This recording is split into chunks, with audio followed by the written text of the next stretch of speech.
तो हेलो दोस्तों, आपका हमारे बीके स्टडी 171 चैनल पर स्वागत है।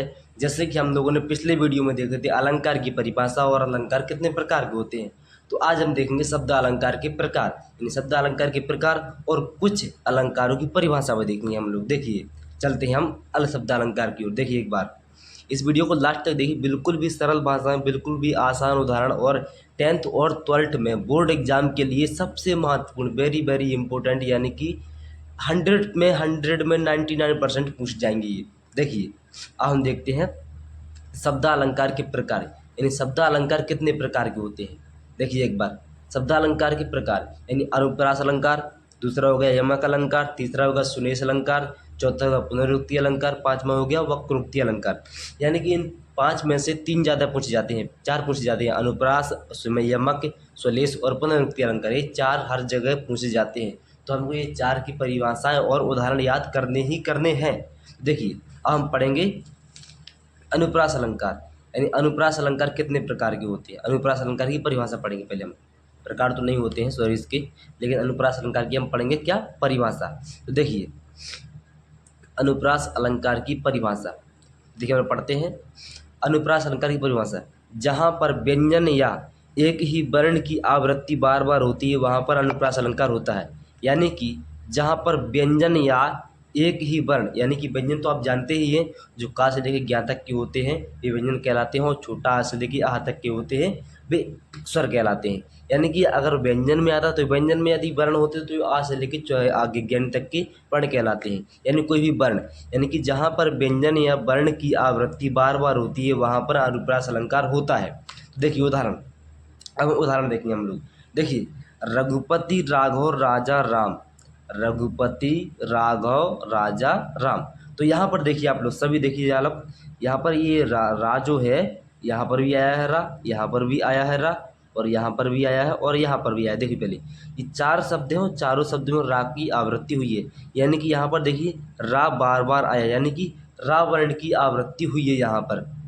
ये देखिए अपने परिभाषा में ही पढ़ा था कि जहाँ पर व्यंजन वर्ण या एक ही वर्ण की आवृत्ति बार बार होती है वहाँ पर अनुप्रास अलंकार होता है। यानी एक ही वर्ण की आवृत्ति जहाँ जहाँ बार बार होती है वहाँ पर अनुप्रास अलंकार होता है। तो देखिए दूसरा उदाहरण, इसलिए मैंने आपको समझाने के लिए एक नहीं दो दो उदाहरण दिए हैं। देखिए दूसरा उदाहरण है, दूसरा उदाहरण है यहाँ पर चारु चंद्र की चंचल किरणें, यानी कि चारु चंद्र की चंचल किरणें। देखिए चारु चंद्र की चंचल किरणें, यहाँ पर भी चाह है, यहाँ पर भी चाह है, यहाँ पर भी चाह है, यानी कि तीन बार चाह है यहाँ पर।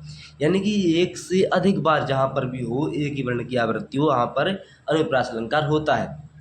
अब देखिए आगे अगला है हमारा यमक अलंकार, यानी कि यमक अलंकार की परिभाषा देखेंगे हम लोग। अब देखिए यमक अलंकार, यमक अलंकार की परिभाषा व उदाहरण।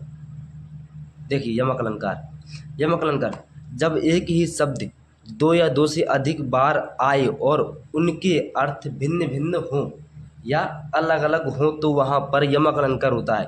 यानी कि जहाँ भी जिस काव्य में भी, यानी कि जिस भी पैराग्राफ में, यानी कि जिस भी दोहा वोहा में कहीं पर भी अगर एक ही शब्द की आवृत्ति, एक ही शब्द, आप शब्द तो जानते ही होंगे शब्द क्या कहलाते हैं। शब्द कहलाते हैं जो एक से अधिक वर्ण से मिलकर बनते हैं, वे शब्द कहलाते हैं। देखिए जहाँ पर एक से अधिक शब्द की, यानी कि जहाँ पर दो या दो से अधिक शब्द की आवृत्ति बार बार होती है लेकिन उनका अर्थ भिन्न भिन्न होता है, उनका अर्थ अलग अलग हो, यानी कि शब्द एक ही हो लेकिन उनका अर्थ अलग अलग हो, तो वहाँ पर यमक अलंकार होता है। देखिए उदाहरण में हम लोग पढ़ेंगे। अब देखिएगा फर्स्ट नंबर का उदाहरण देखिए हम, काली घटा का घमंड घटा, यानी कि काली घटा का घमंड घटा। काली घटा जानते हैं आप लोग, काली घटा का घमंड घटा। देखिए यहाँ पर घटा है, यहाँ पर घटा है, यहाँ पर घटा का अलग अर्थ निकलता है, यहाँ पर घटा का अलग अर्थ निकलता है। तो यहाँ पर देखिए दूसरा उदाहरण, सजना है मुझे साजन के लिए, यानी कि इसमें देखा सजना, एक हो गया सजावट के लिए हो गया, एक हो गया सजना के लिए। उसे आप वैसे तो आप समझ ही गए होंगे इस उदाहरण को क्या क्या समझाना चाहता हूँ मैं आपको। तो देखिए अगला उदाहरण हमारा, अगला हम देखेंगे। तो देखिए दोस्तों अब है हमारा सुलेश अलंकार, यानी सुलेश अलंकार की परिभाषा पहले पढ़ेंगे हम, फिर पढ़ेंगे उदाहरण। देखिए जहाँ पर एक शब्द से, यानी कि जहाँ पर एक शब्द से दो या दो से अधिक अर्थ प्रकट होते हैं वहाँ पर सुलेश अलंकार होता है। तो देखिए ये परिभाषा हम अगर सेम टू सेम पेपरों में लिखेंगे तो हमको एक भी नंबर नहीं काटे जाएंगे हमारे। देखिए अब उदाहरण पढ़ते हैं। रहीमन पानी राखिए बिन पानी सब सून, और पानी गए ना उभरे मोती मानस चून। तो यहाँ पर देखिए शब्द क्या लिखा है उदाहरण में, परिभाषा क्या पढ़ी अपन हम लोगों ने, जहाँ पर एक शब्द से दो या दो से अधिक अर्थ प्रकट होते हैं वहाँ पर सुरेश अलंकार होता है। देखिए रहीमन पानी राखिए, यहाँ पर पानी का अर्थ अलग निकलता है, यहाँ पर पानी का अर्थ अलग निकलता है, और यहाँ पर पानी का अर्थ अलग निकलता है। तो तीन जगह पानी पानी पानी लिखा है, तो हर जगह पर अलग अलग अर्थ निकलता है उसका। अब हम आगे देखेंगे। अब अगला है हमारा,